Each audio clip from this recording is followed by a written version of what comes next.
Week 1 had structure, week 2 had structure, week 3 had structure, but week 4 we're going raw. What do you mean by that?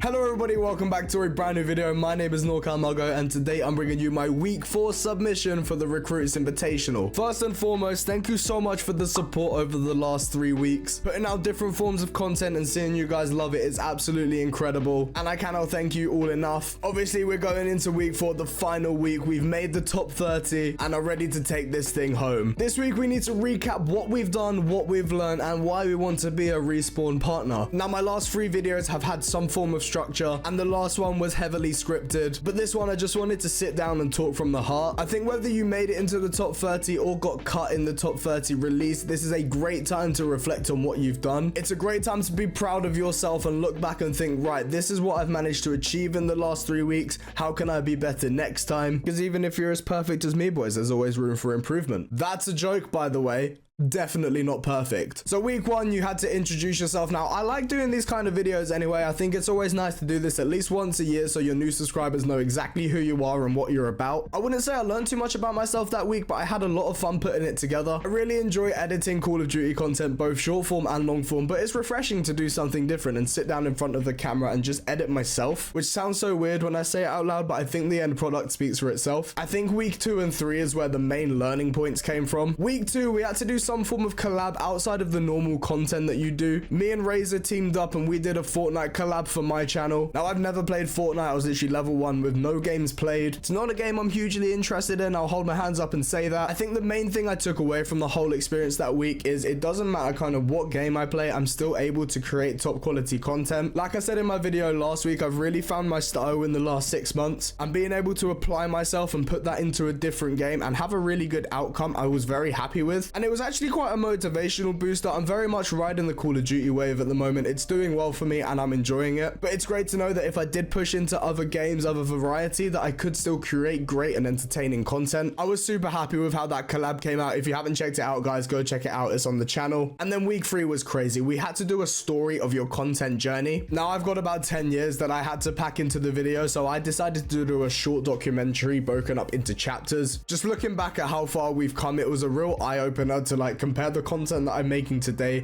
to the content I was making 10 years ago. Is absolutely nuts. Even just looking at how much I've progressed in sort of the last 12 to 24 months. Again, it was another one that was super motivating. It was definitely a look, if you do this and you make yourself a little bit better every video, you will grow and your community will grow with you, which I'm definitely seeing at the moment. I think as well over week 2 and 3, seeing how much it motivated me, sort of the content I can produce, and looking back at what I've done, I've definitely learned that I need to do more of that in the future, because the feeling of seeing yourself improve, I don't think it can be beaten by much, especially when you've been on a journey for so long. It's super motivating, and yeah, I definitely need to do that more. That's something that I'm definitely going to take away from this Recruits Invitational, no matter the result. I think as well, looking at week 3, one thing that I'm going to take away from that is structuring and scripting. When I record videos, I tend to have some form of structure, but I don't tend to script too much. But that video, I had a load of people involved. Obviously, I split it up into chapters, so I thought, let me sit down and really script this. Let me take notes on what I want to say, bullet point main things I want to highlight, and I actually ended up editing it in chapters, then putting it all together at the end. And I personally feel like it came out amazing. It was really fun to put together. And for those slightly bigger projects that aren't just checking out a weekly challenge or going for a camo, I'm definitely going to do that more. And I think I'm going to apply it to vlogs. I've never, usually with vlogs, you know, it's better for them to be unstructured, you know, really raw. If you know you're going to be doing 3 or 4 interesting things of the day, I would love to see how, if I scripted that into chapters, how it would come together. Definitely something I'm going to try in the future and something I'm going to take away from the Recruits Invitational. I'm definitely someone that does solo content. I don't really collab too much, but I think after creating a piece of content that I'm proud of, it's good to know that in future when I do collabs, when I take 2 or 3 POVs, I can make something quality. Again, it's super motivating to see what I can do now compared to like 5 years ago. And I think no matter the outcome of the Recruits Invitational, I'm going to take away motivation from this, if anything. I'm loving what I'm doing at the moment. It's definitely pushed me to do more, and I'm very much happy to ride the wave. So I think the big question is here, why do I want to be a Respawn partner? So I think the main thing that I want to mention here, which I've seen throughout the Recruits Invitational and Respawn Recruits last year, is knowing that Respawn is more than just a chair. It's more than just a company that sells chairs, sells desks as well, but it's a community. I said this in last week's video, but the influence that community has had on me, just being around like-minded individuals and being positive, it's definitely molded me into who I am today. It's definitely been important on me improving myself as a creator, and I would like to think I've helped other people in their journeys. Also, one of my goals for 2024 was definitely to work closer with brands, and I think working with Respawn, who is a positive inspiration in the community, makes top quality products as shown by all of their partners. Respawn is definitely a brand that I would be honored to represent, and I would just love the opportunity to get involved more. So Respawn, it's down to you. It'd be an absolute privilege to work with you guys, and I really hope I get the opportunity. As I've said in all of my videos, thank you so much for putting on the Recruits Invitational. If I don't make the cut, I'm definitely going to take motivation away from this and strive to be better for whatever you cook up next. To the other 29 that made the top 30, good luck guys. And to everyone that supported me the last 3 weeks, really do appreciate you. You're absolute goats. If you want to see me as a Respawn partner, drop in the comments hashtag Respawn Muggo. Be sure to leave a like and subscribe on this video. And yes guys, thank you so much for watching this video. I do hope you enjoyed it. Take care, stay safe.